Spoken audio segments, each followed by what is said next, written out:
It's gross. Not, It's gross. it is gross. Yeah. Also, USL Pro in almost the same type of story. Sacramento Republic FC for their second home game in a row had another nearly 20,000 crowd. So they are announcing their consideration. They haven't officially said it, but they're considering to increase the temporary stadium that they're building from 8,000 to 12,000. I think that's much less risky. I think it's a great idea. I'm in support of Orlando doing it as well, but I think this is a no-brainer for SAC. If they're bringing 20,000 people, even in just their first couple of home games, even if that drops to 14 or 13, they're still going to sell out a 12,000 seat stadium every single week. So good for them. I think they're still, I think they're still in the conversation of teams that are going to get looked at real hard over the next 2 years. If they can keep that up, especially with good on-field product, they're going to be a force to be reckoned with as far as looking at expansion or, hopefully not a move by a current team, but, mostly expansion, I would think. So that's it for USL Pro, except St. Louis. St. Louis. Yeah. I feel really strongly about this, and so does Taylor Tolman. St. Louis needed an MLS team like 18 years ago. They were back in when we qualified for the 1990 World Cup. They played pretty much all the home games in St. Louis, and St. Louis was really the first. Like that was what kept American soccer alive in the down periods between 1950 and 1989 when NASL wasn't happening. So, just like from a historical standpoint, I mean that's where first of all, I think that'd be a great place to put the U.S. Soccer Hall of Fame that we are looking for. That's just hiding away in a garage in North Carolina. And then if you compare that with a USL Pro team that I'm sure will get a lot of support. St. Louis has had minor league teams before, but all very, very poorly run. And this one seems like USL Pro starting to get their shit together, and I'd love for that to be a real thing. Awesome. All right, well, we're getting into lightning round time, so we're going to power through these last couple of notes here. Rapids get a sponsor. Good for them. They're closer to breaking even. I didn't realize that they've never broken even. So I also did not realize that. Yeah. I'm hoping that like many people have posted, that they kind of rework their logo of that sponsor. I don't know if you guys have seen it. It's Chow. It's a telecom thing. I saw it yesterday. I saw the Colorado San Jose game yesterday. It was hilarious. Wait, do they already have them on the kits? They do, yeah. Oh, does it have the icon? Yes, it does. Oh, no! The message bubbles. I didn't realize they already had that up. Nice. With the message bubbles. I last looked at this on the weekend when it was still like, oh, I hope they drop the message bubbles and just use the word. Yeah. Oh, that's too bad. Nope. All right, well, we're just going to move on then. You guys want to talk about two hard-to-pronounce names that start with G? Wait a minute. This guy's first name, Nigerian. They got some good names there. God's Way. Ghanaian. He's Ghanaian. Oh shit. Well, whatever. former English colony in the West Africa. I'm sorry. I know that they're very, very different countries with radically diverse histories, but they were both English colonies back there, and I always get them screwed up. And they both give amazing biblical religious names to children. God's Way. God's Way. Who was the college basketball player way back when? Like. That is not anywhere near enough information. God's gift Achue. Oh, okay. Yeah, something like face. That. Yeah, I'm actually surprised that they're just loaning him. So this is the first player to be loaned from Manchester City to NYCFC. I'm surprised they're even arranging a loan. I think they should just sell him to Man City or to NYCFC. Like sell him. I'm making air quotes right now because they're about to get hit with. I don't know how many hundreds of billions of euros of financial fair play penalties, but they're saying that they won't be able to. Your conspiracy theory about them trying to just set up clubs so that they can skirt financial fair play. I think UEFA is looking at that and saying, "I don't think you can do that." Nope. Really?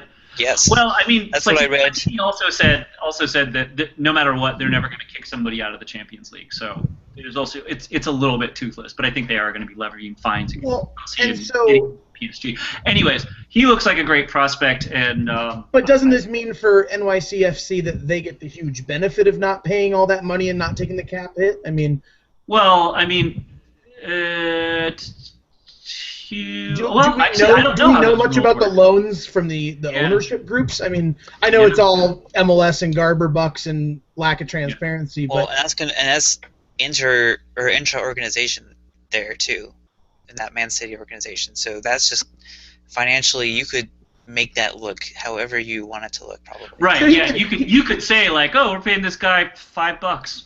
yeah, he could be like a homegrown player, right? Like he could He's count playing for free, 'cause just 37,000 love of or the whatever.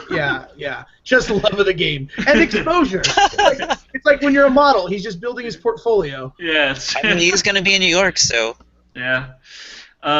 Gideon Zelalem. Wow, that was impressive.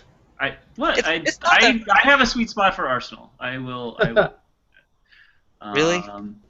I mean, of the big four teams in England, I find I only annoying. say that because like all of my friends in America who like the EPL like Arsenal, like every single one of them. No. Like basically, my rule with any European soccer, same with American soccer as well. The team that has the least money, I want them to win. So of the big four teams, Isn't your owner like? Doesn't his father control like America's money? He used to, yeah. He used Okay. to. I didn't say that this doesn't apply. I support River Plate in Argentina, which is, I mean, they play in the national stadium, and I think they fit about 60,000 people in there every week. They're not hurting either. This isn't something completely rational. This is just objectively gotcha. when I'm watching a game and I don't know anything about, or I don't have any vested interest in the outcome. I just say like, less rich guys, I hope you beat the richer guys. And Arsenal has traditionally spent a little bit less money than Manchester City and PSG and Man United. So, anyways, but I don't like that. I mean, they can still crumble into the ocean. I wouldn't care that much.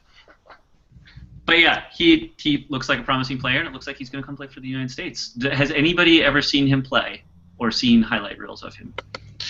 I think this is sort of like the Julian Green situation. Yeah, we could all say that we have. We could just make things up. He's a great goalie. No, he's a winger. Yeah, I don't know. Does he play goalie for Kansas City? He does. Only in PK situations. And if you want to get into technicals, since I've researched him so much, he's actually an inverted keeper, so that's important to know. Nice.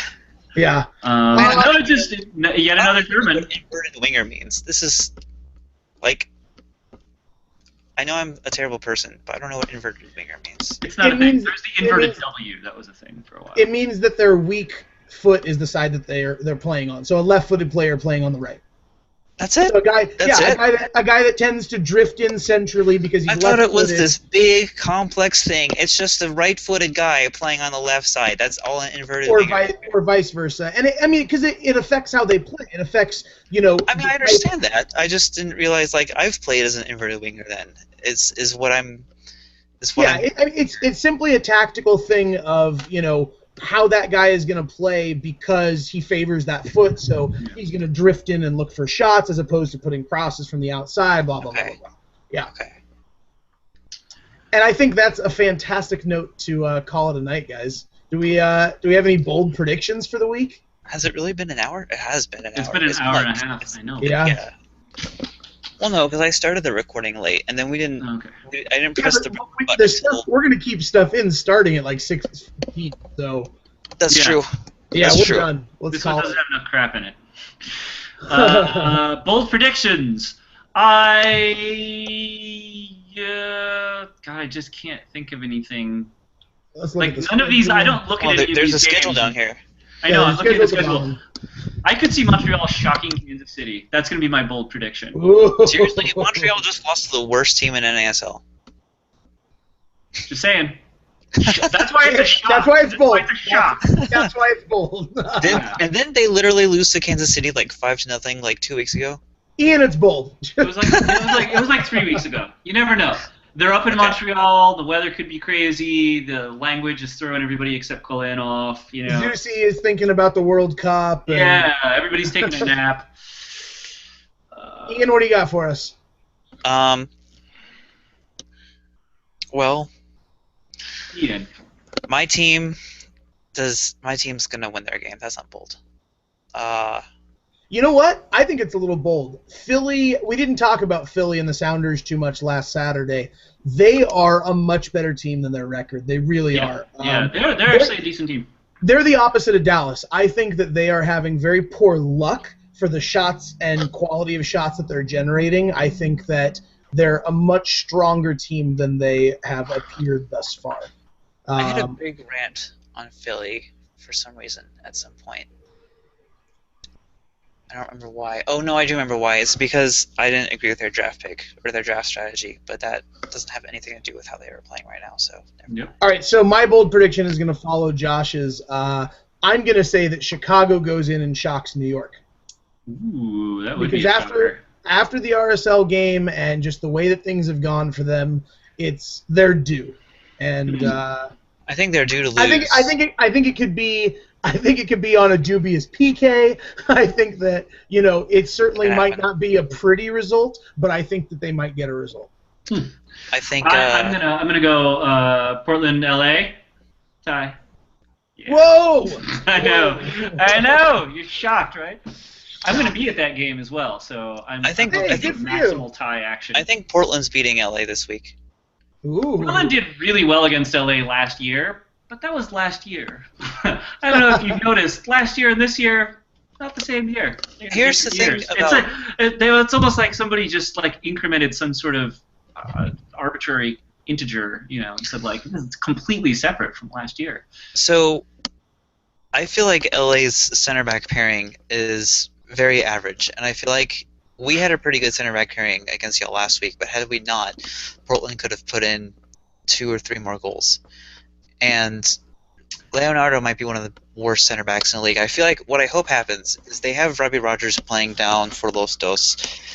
They're experimenting with him at left back. I think what's going to happen is they're going to bring him up, play him at left back, play Todd Donovan in center for when Gonzalez gets back, and pair him with Gonzalez.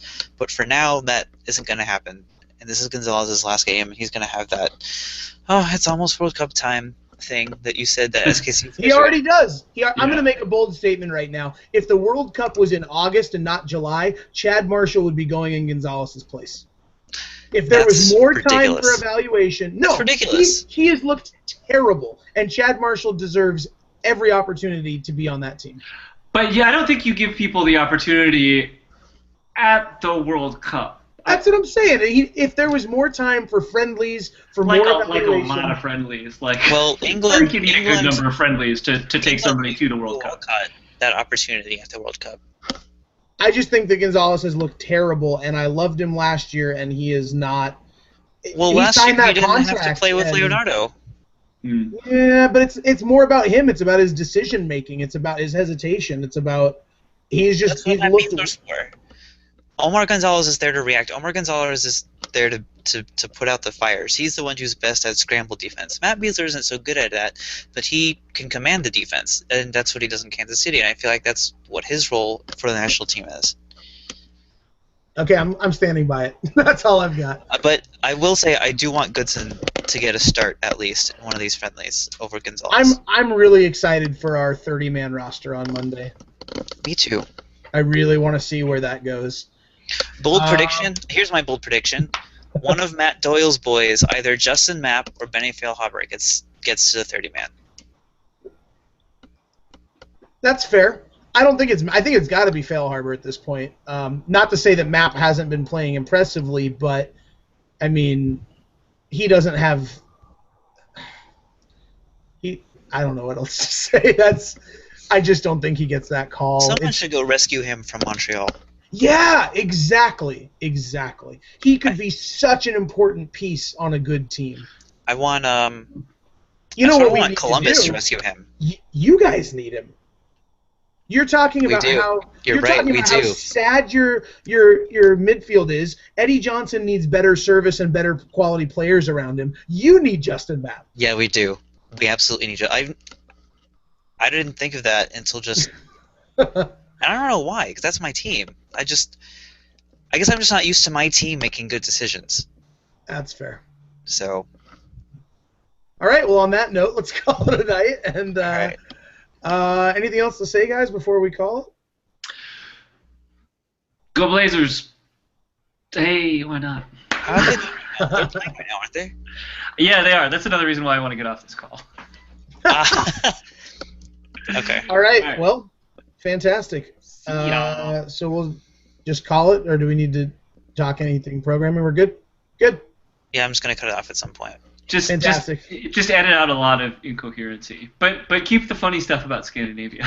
Yes, please do. I feel like you said that thing at the beginning of the podcast just so I could keep that in. Awesome. All right, guys, have a lovely evening, and we'll see you next week. All right.